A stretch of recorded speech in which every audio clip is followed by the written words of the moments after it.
இன்றைக்கு பொது காலத்தின் 6ஆம் வாரம் பிப்ரவரி மாதம் செவ்வாய்க்கிழமை 18ஆம் தேதி.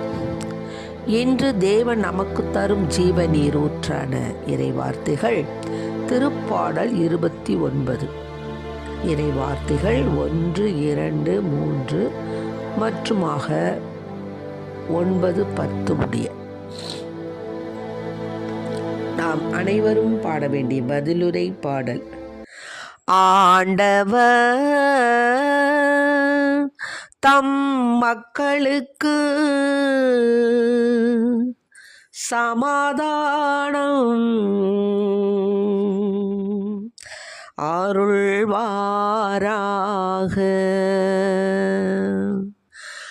ஆண்டவர்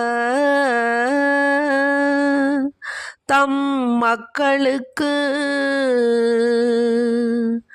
சமாதானம் அருள்வாராக.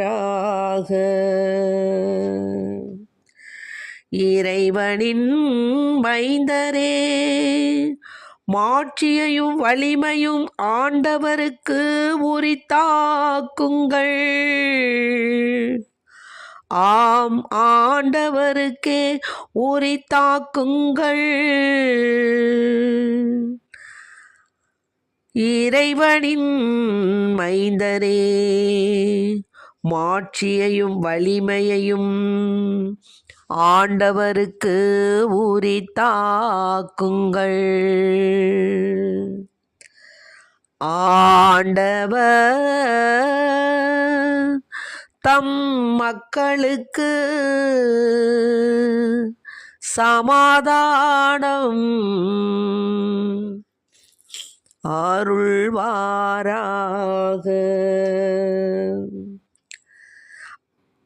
ஆண்டவரின் பெயருக்கேற்ற மாட்சியை அவருக்கு உரித்தாக்குங்கள்.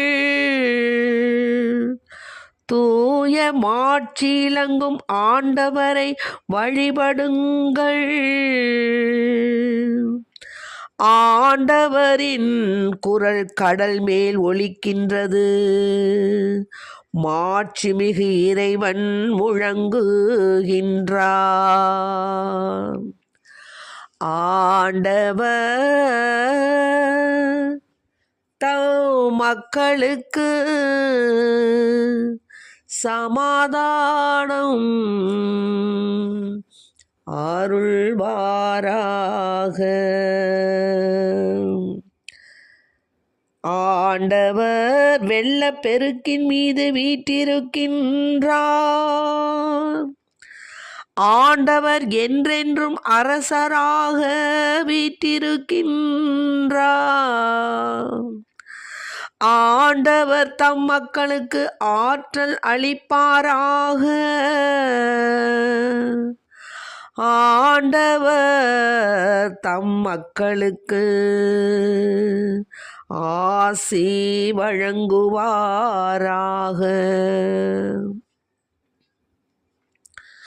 ஆண்டவர் தம் மக்களுக்கு சமாதானம் அருள்வாராக. ஆண்டவர் தம் மக்களுக்கு சமாதானம் அருள்வாராக.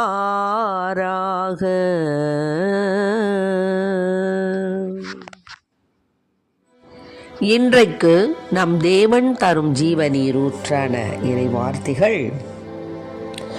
ஆண்டவர் தம் மக்களுக்கு சமாதானம் அருள்வாராக. ஆமென். இறைவனுடைய பிள்ளைங்களை மாட்சி, மகிமை, வலிமை அதை ஆண்டவருக்கு உரித்தாக்குங்க. ஏன்னா ஆண்டவர் பெயருக்கேற்ற, ஆண்டவரின் பெயருக்கேற்ற மாட்சியை அவருக்கு உரித்தாக்குங்கள். அதாவது ஆண்டவருடைய குரல் கடல் மேல் ஒலிக்கின்றது. மாட்சிமிகு இறைவன் முழங்குகின்றார். ஆண்டவர் எதன் மேல நின்றிருக்கிறார், வீற்றிருக்கின்றார் என்பதை பாருங்களேன். நீர் திரள்கள் மீது வீற்றிருக்கின்றார். இன்னுமாக பாலை நிலத்தை தன் குரலால் அதிர செய்கின்றார். காதேக பாலைவனத்தை நடுங்க செய்கின்றார். கருவாளி மரங்களை முறித்து விடுகின்றார். ஆக ஆண்டவர் வெள்ளப்பெருக்கின் மீது வீற்றிருக்கின்றார். என்றென்றும் அரசராக வீற்றிருக்கின்றார்.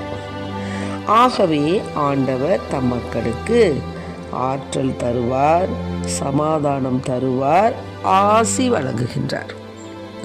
ஆகவே இன்றைய தினம் தேவன் நமக்கு தரும் ஜீவ நீரூற்றான இறை வார்த்தைகள், ஆண்டவர் எத்தகையவராக இருந்த போதிலும், அவர் எத்தகைய ஒரு அழிவை ஏற்படுத்தின பொழுதிலும் தன் மக்கள் மீது இரக்கம் கொண்டு ஆசி வழங்குகின்றார், சமாதானம் தருகின்றார், ஆற்றல் அளிக்கின்றார். ஆகவே அத்தகைய ஆண்டவரை நாம் என்றென்றும் அவருக்கு உரித்தான மாட்சி, வலிமை அவற்றை தந்து ஆண்டவரின் பெயருக்கேற்ற மாட்சியை அவருக்கு உரித்தாக்கி ஆண்டவரை நாம் வழிபடுவோம். ஆமென். Praise the Lord. மரியே வாழ்க. இயேசுவுக்கு புகழ்.